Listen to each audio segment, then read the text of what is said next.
Tony Hand, left playing for the Sheffield Steelers, a professional ice hockey team in England, in 1996.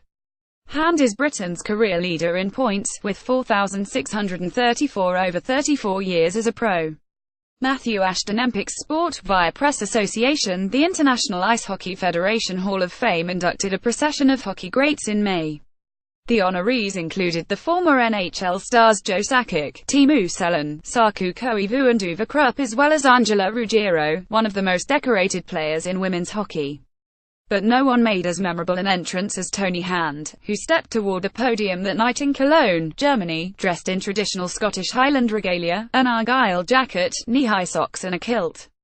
Hand, who may be Britain's lone hockey icon, received the Richard Bibi Toriani Award, which is given to players from lesser-known hockey nations. But he might have become well-known in North America if a 1980s tryout with the powerhouse Edmonton Oilers had panned out. "I went and met the Queen and had a chat, which was quite nice," Hand, 50, said in a phone interview from Edinburgh, Scotland. "Even if you look at the career over here, I've been fortunate enough to have helped the sport any way I can. I have had a decent career and I've got a good family here and a lot of friends. So I'm not sitting back sulking. But it would have been nice to see what could have happened." Hand is an accomplished coach in the English Premier Ice Hockey League and with a national program, but his most impressive achievements came during an unrivaled 34-season playing career. Growing up in Edinburgh, Hand headed to the local skating rink when he was 7 for peace and closure after the death of his father from a heart attack. Playing alongside his brothers, he was eventually discovered by a local team, the Murrayfield Racers, with whom he made his professional debut at 14. By 17, Hand led the British Hockey League with 116 assists in 50 games to go with 99 goals. He surpassed the 100-goal mark in each of the next 4 seasons. Those early years were the statistical high point of a pro career spanning more than 3 decades, during which Hand collected 2,992 assists and 4,634 points, both British hockey records. Wayne Gretzky, the player to whom Hand is most frequently compared in Britain, established NHL records considered unmatchable with 1,963 assists and 2,857 points. "The goalies were bad, that's what it was," Hand said modestly when asked about his British hockey exploits. Whatever the reason for his remarkable point totals, it was enough to gain the attention of the Oilers, who had built one of the great dynasties in league history when they selected Hand with the final pick in the 1986 draft, making him the first British player drafted by an NHL team. By then, Hand had earned a tryout with Calgary, Edmonton's biggest rival. "Our league had a deal with Calgary. They would invite the Young Player of the Year in Britain to the camp in Calgary," Hand said. "It was a token gesture. I don't think they realized there was a possible opportunity that one of the players could make the team, but his rights were officially owned by the Oilers, who had won consecutive Stanley Cups in 1984 and 1985, so Hand reported to Edmonton training camp in 1986. On a club that would win 3 more cups in the next 4 seasons, Hand made an impression, despite facing long odds to make the team.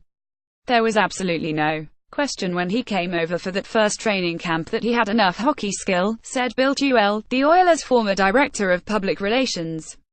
"He had never been pushed to any great limit. He was a neat kid. He was a bit overwhelmed by the whole process. To be thrown into that cauldron was almost an impossible task." With few roster spots available, Hand was sent to the Victoria Cougars of the Western Hockey League. After collecting 8 points in 3 games, a homesick Hand returned to Edinburgh to finish the season with the Racers. He was invited back to Oilers camp the next season and was one of Edmonton's final cuts. But Hand again decided to head home rather than report to Edmonton's top developmental team in the American Hockey League. He would not receive another invitation to an NHL camp, instead flourishing in Britain and becoming the only hockey player to receive the prestigious Member of the British Empire Award from Queen Elizabeth II. His 82 points with the national team made him the country's career-leading scorer. After 14 seasons serving in a dual role as a player and coach with a number of British teams, Hand retired as a player in 2015 at age 47. He served as head coach of the Manchester Phoenix of the English Premier Ice Hockey League until the club ceased operations in January. Now consisting of 12 teams, the league is entering what local officials believe could be a new golden age for the sport in Britain, with former NHL players joining the league. In Tony's day, he was the best player in the UK by far, said Andy French, the General Secretary of Ice Hockey UK, the national governing body for the sport. He was better than a lot of the imports. He had a vision that nobody else had. He's now passing that quality that he had down through to the younger generation of players. I'm hoping that we can produce another Tony Hand, for all the success he enjoyed at home. Hand still, 3 decades later, sometimes thinks about his decision to leave Edmonton. It wasn't like I was unambitious, he said.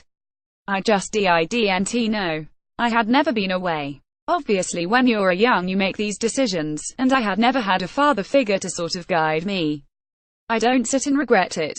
But did I make the right decision? Probably not. Since ending his playing career, Hand has contributed as a scout and coach to the British national team, which in April won the 1B division of the World Championships to earn promotion to Division 1A, one level below the top tier.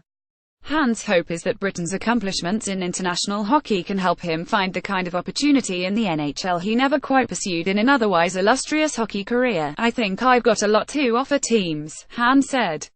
I've got a lot of experience. I've got a lot of knowledge. I haven't really put my name out in anywhere. I thought I would just wait and see what comes. A version of this article appears in print on October 22, 2017, on page SP5 of the New York edition with the headline "Years after passing on the NHL, a British icon wonders what might have been."